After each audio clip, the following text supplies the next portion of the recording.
Video 45. What IQ tests are actually for. This video is about relating nations to our experience of life. Everyone knows it's IQ tests start easier and get harder as you go. So people can build up confidence, but only those with the highest intelligence can answer all the questions. So the way nations behave is that they want most people to be able to answer most of the questions, but not all of them. They are not deliberately designed to make people feel dumb or inferior. It's just that only a few people can actually know what's happening in terms of things like national security, technology, education, the economy. So most people wonder about why certain shapes are appearing in terms of human activity. And they just can't work out why. Just like they can't work out why certain series of dots or shapes are appearing in the IQ test and what they mean. So people start thinking that if they can get better at working out what comes next in terms of learning to manipulate series of dots and lines or how to rotate shapes in their mind, then they'll become more intelligent. However, it's really a case of working out what's happening in terms of the structure of society as it moves forward. The questions in the IQ test are only there to stimulate the part of the brain which deals with that kind of thinking. And this is all to prepare society for what's coming next, because we have the problem of the system evolving only as fast as the shape of humanity does. So the idea of the shape of things is really crucially important to our understanding of the way that things move forward. So therein lies the problem with human evolution at this point in time. It discourages most people from realizing what's actually happening in society through the way it works and concentrates them on the process of how things are evolving. In other words, it prevents many people's elevator from going all the way to the top. But what's happening is that we're gradually moving societies towards a state of affairs where that understanding of what's happening in terms of the totality of the social system is being more shared between people. And how we actually solve this problem, okay, it seems the future of social systems depends on this, if we're to get better at doing this. And the more science discovers, the more the media uncovers, the more people work out what must be happening in terms of society. Other societies are represented within our own by the media, and ours is depicted within theirs. So we can see the shapes which are being made by the way that the media portrays different types of events and people, and that includes the bias which is inherent in different systems. But still, it does keep countries going in different directions. In terms of how societies affect each other, events in one create change in another as they affect the different ideas of mainstream society, which combine the grand strategies of nations with the international level. The fact that the grand strategies of nations are managed by specially trained people is just like it always has been. And this is why politics still has the feel of the ancient world society in some cases, as this is what creates the most inner workings of government and its people, like the UK cabinet ministers, for example.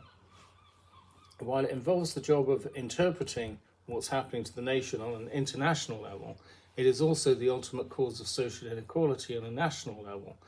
While the world moves forward as a whole, is more a job for the UN organization in terms of the big picture. So they manage the big picture, the governments manage the little picture, then they have to explain to their people how they can only see a tiny little part of the big picture as it's broken down into a myriad of, well, bigger shapes. But I mean, really, it's like the political spectrum, isn't it? Where different shades of color create different flavors of politics in different places. And the situation breaks down into different factions which people follow, and they believe this is reality. What the people they're following is reality for them.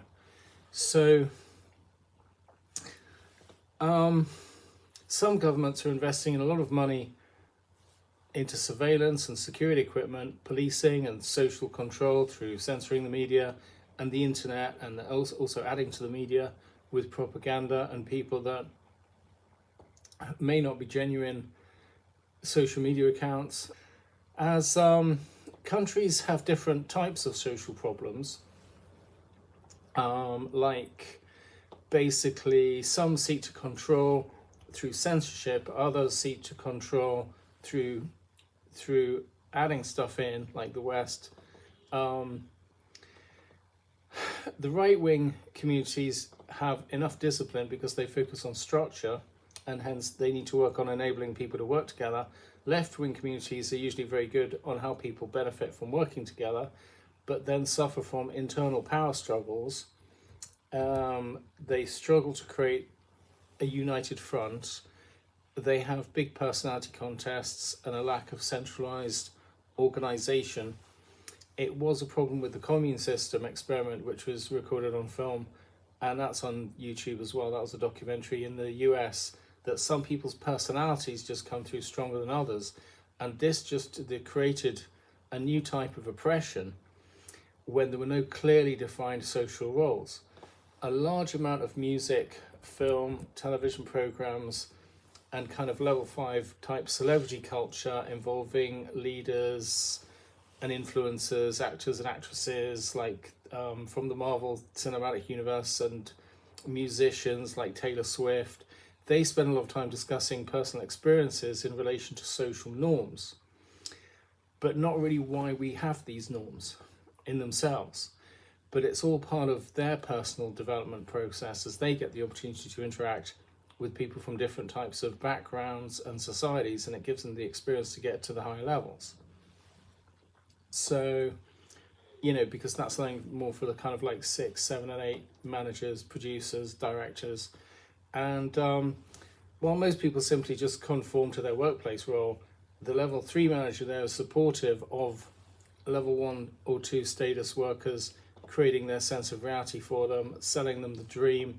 And then it's only really level 4 specialists that start gaining some degree of independence. And this is why populist celebrity culture has become the front face of establishment in the West, while their counterparts in government work on explaining why things still have to be like they are. Despite the organization of social systems, or maybe because of it, politicians and public figures are accused by conspiracy theorists of being political subversives, members of secret societies, even being shape-shifting aliens. There are so-called respectable conspiracy theories, like Hitler escaped to Argentina at the end of World War II, which is supported by certain documents and investigations, like by the CIA, the FBI, refuted by the Russians, who said that they have his teeth. So, the CIA officer monitoring JFK's assassin was also an Israeli spy. That's another theory. There are certainly fraternities in place behind many people in politics, like the Fabian Society, which is a feeder group for the Labour Party. Currently, UK Prime Minister Keir Starmer, who just resigned actually, and Angela Rayner were sort of between prime ministers at the moment. Plus historically social figures like George Orwell and H.G. Wells. The question over whether they are just out for their own ends or if they are part of the grand design is still out there, but the truth is more likely to be somewhere between the two. Groups who make themselves part of history by making themselves useful to larger ones. If you consider the connection between the Vatican and the Jesuits, for example, a society of 20,000 Catholics sworn to oppose all Protestant activity and exclude them from society, the Masonic Lodge P2 with over 1,000 members. Then there's the Loyalist paramilitary in Northern Ireland who are sworn to oppose Catholic activity in the area. But then you could also say the French Resistance and the Viet Cong were also secret societies. So there was a rumor about George Bush Jr. about being a member of the Skull and Bones Society since being at Yale Law School. Others have connections and affiliations, just like criminal gangs have friends and enemies, just on a more civilized level. Conspiracy theorists are accused of being designed to stir up trouble with people that do not typically recognize patterns which run through society, but perhaps it is just that mainstream society is necessarily disrupted the more things come out and come into the public knowledge about how the world works. Governments have a problem with them, though, because of the way that their intelligence agencies have other agencies working against them and often attacking them. So be careful about leaking classified information, underground wars, because it will change your legal status. Many journalists run a dark web page to receive and send information so that they can safely discuss issues which are completely off the mainstream board. And this is just a part of how societies work today. Once again, this deters most people from being intelligent in the same way that people in positions of power are, as officials have access to information other people don't, creating a societal norm towards a power hierarchy in which some people are literally above others.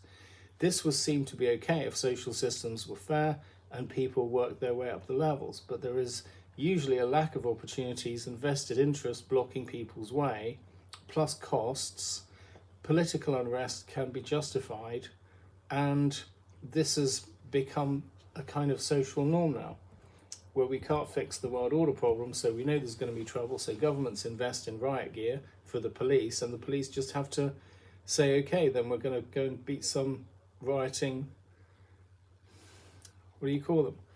They're not civilians anymore at this point, are they? But they were the day before. So less people are dying in wars now than ever before, but does that really make them okay? Education systems are accused of brainwashing or conditioning people to simply obey the rules of society, and governments then filter out people who don't agree with their politics. Using nationalism to talk about the state of affairs, progress, and to get things done is just one thing, but to have people simply trapped in a state of nationalism which just talks about war and the divisions between factions is quite another. Nations need to learn to work out what to do when this happens, and not simply rely on the UN to create peace talks when things break down. However, with the internet, people can find a new international space to exist in, and this is what I'm saying in Anthropocene Now, which is the new title for postmodernity and the creation of the Anthropocene, which I've put a new intro into and enhanced the ending and put it out on Amazon, whereas before it simply explained where we are in terms of human development and the world order. Now it explains what we can do about it, as governments can't be everywhere, so we need to create the type of change the world needs if we want it to occur. The idea of the now is really a sense of time which includes past, present and future. It has gradually grown in importance over the centuries as societies have grown together and become more mixed through the process of globalization. So in other words, the idea of having a separate past, present and future only really works when societies are entirely separate, because they all have their own history. But if they merge together, then we have the now, because we have a shared past. It joins the three together, because it delineates the boundaries between the three concepts. And now with the internet, really the possibilities are endless as long as people have the will to get involved. It says really that the mind, having been stretched into a certain shape, cannot go back again, which is in some cases why nations and certain groups refuse to give up their past and cling to that sense of identity.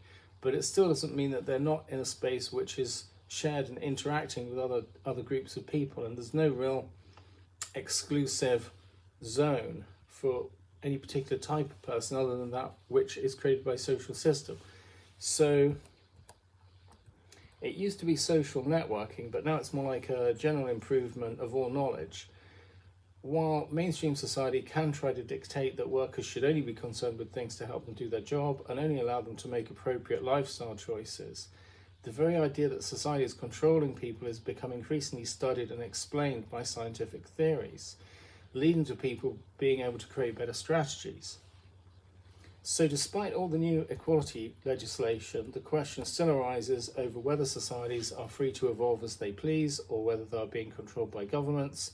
This question itself seems to be a grey area with factors involved like where we are in terms of the whole, where individuals are in relation to mainstream society, different groups in politics, juxtaposition of nations.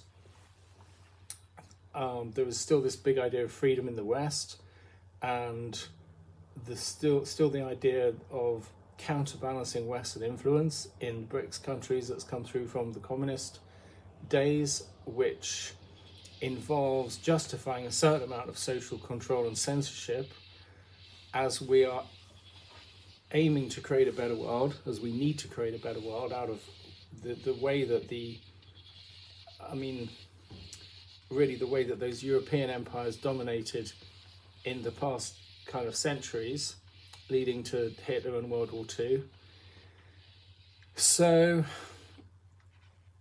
starting off really, I suppose, with the creation of communism in itself, and then really it all became about right and left, and the problem was that after Marx created communism in Russia, then they realized in Germany that the problem was about left and right, so Hitler created National Socialism, which merged the two concepts, thinking they solved the problem, not realizing it would lead to World War II, or maybe just not realizing that they would lose World War II. I was talking to an acquaintance the other day, actually, who's a set designer, who's worked on a Samuel L. Jackson film, amongst others, and I proposed the idea that because of the Cold War, it's a case of psychopaths versus sociopaths. She said the difference between them was that psychopaths had underdeveloped part of the brain, sometimes caused by deformities from birth, but also a lack of experience can cause a lack of empathy. And sociopaths, on the other hand, are born out of trauma, like the DC characters Joker and Harley Quinn in real life, even great leaders like Genghis Khan, who was also quite evil, whose tribe was being raided and raiding others. They even they were stealing women and children, and he launched a war over reform, which just spread across the earth. And here's a certain amount of interchangeability between the ideas, which makes it more difficult really to actually come to a conclusion on. So we can only really say, well, look, this is the problem. It's creating people like this. This is what society's doing. And then it just simply becomes part of hyper-reality in post-modernity because of the way that its philosophy evolves. So that's why we've got a lot of films about kind of genocides in outer space at the moment, because we're unable to discuss the issue on Earth. Then there's a question which has arisen over the Epstein affair, over whether or not people who run Western society must be psychopathic or something for this to have happened. And I think really the way the world works can actually prevent people from realizing what's happening. I watched a short documentary recently about a designer who worked for Epstein for a short while before resigning when he realized what was going on. I never met the guy. I never met anybody who worked for him. Epstein wanted to have heavy curtains on all his properties on his island so people couldn't see what was happening inside. So perhaps it's understandable that the outside world did not realize, given that it was done in a carefully controlled fashion. I must say that since going to a charity ball, in fact, in the late 1980s, actually, I did realize that there was something going on, but nobody could work out what it was because you weren't allowed in. And there was a certain kind of inner core to kind of things. Perhaps it was the inner core of, well, I was in the UK at the time, so perhaps it was the monarchy resisting this lot. Perhaps it was just this lot were in this place at that time. I don't know who was where, or I don't know who was who. I was only 16 then. It seems like people in general are realizing, because of the internet, a lot more things, but also that they're unaware of a great many things, and that's why the function of mainstream society is being transformed in many nations with more of an emphasis on people learning to accept what's happening, but also to create the need for self-determination in people in order to make the world a better place. So back to the latest world order news. Currently, the juxtaposition of ideas within nations evolving in the proportions which are leading to the reform of the Security Council and structure of the postmodern age means that societies are so preoccupied with producing people who live in acceptable ways, creating stronger minds in the people who are concerned with managing people according to the power structure and providing them with special programs which help them develop themselves. I mentioned in the last video how the world needs to currently handle these four agendas: the US, Russia, Iran, and Israel. And things have moved forward in terms of Iran-US, as the Strait of Hormuz is now open again because of a peace deal, and meaning it's now a question of closing the other hole in Russia and Israel. So it seems like that's a bit of a mathematical task for the UN, who's going to be thinking, oh, okay, so we've done one, so how do we do the other? Well, we just need to patch it now. If we've created a strong kind of cross-bracing across the middle there, the US and Iran, okay, so they're joined together now, so that can't break, because obviously that's a lot worse. That'd be a war, wouldn't it? Russia and Israel, oh, well, they're not actually at war, are they? So that could be just a diplomatic one, couldn't it? And yeah, that's resolved and the whole problem goes away, and then, tomorrow it's another day. So the people at the moment who are the biggest problem are really basically people who believe things absolutely have to move forward in their own particular way, and screw everyone else, leaving the UN to work out how to get to the next phase as the game of nations melts into the age of humans. Hence, what is now known as the 1% is really just a merchant class making all of the money out of the current phase of capitalism. In practical terms, it is the governments which have the power to steer the direction of societies. The problem is the shape of global civilization does not in itself create progress. The US has now proposed a $300 billion fund to help rebuild Iran, and globalization implies the duality between East and West must end. So while we have the problem of creating completely new ideas, we still need something to create a direction out of, and this is why I think UN Secretary General Antonio Guterres wants to make Africa more important in terms of global affairs. The thing is that on one side of the emerging situation, the West sees the key to its success in getting African nations to adopt capitalist methods, while the BRIC side sees the need for Africa to adopt socialist policies in order to counterbalance Western influence. So it looks like the situation is going to bring new people, new crises and conflicts, and certainly power may readjust itself inside Africa itself. I know that in the 1990s there was a lot of work on the equivalence of all systems, and I think this has now shifted to analyse the whole ideas process, such as the need to break down the meta-narratives of the European empires, which runs through the postmodern age. This began to break down within itself, leading to the philosophy which produced the New World Order idea, and also the question then of where to go next after the because the addition of the Europeans to the whole equation means that we, as the original humanity, we took over the Americas from the east, from the Russia, Siberia, Alaska land bridge. So now we've retaken them in a different way. So that's a new world order, isn't it? I mean, that's fundamental to the thinking of humanity. So that's really kind of what the new world order is. And obviously the issues that it's raised, it's kind of allowed the sort of thinking which created postmodernity to solve the problem. It also allowed then the problem of terrorism, because of the question over humanity and the question that the problem with the way things were done combined with the shape of global civilization. So we're kind of about there now, basically kind of mopping this up. And basically the nature of the way periods evolve never entirely solved the problem. So I think society has shifted the focus towards really what it will turn into. And as we head into the Anthropocene, big money has moved in a way so as to protect itself, because the issue of real equality is arising, and the rest of the world, now known as the 99%, has tried to solve the real problems of poverty and war, only to be hit with a new problem. as these wars in Ukraine and Gaza have just eaten all the money that we were using to solve the problem in the first place. So we need to be addressing the issue of how the world order in general is evolving, as that is where we are now. Too many people are either unaware of how we got to this point or blinded by propaganda from all sides.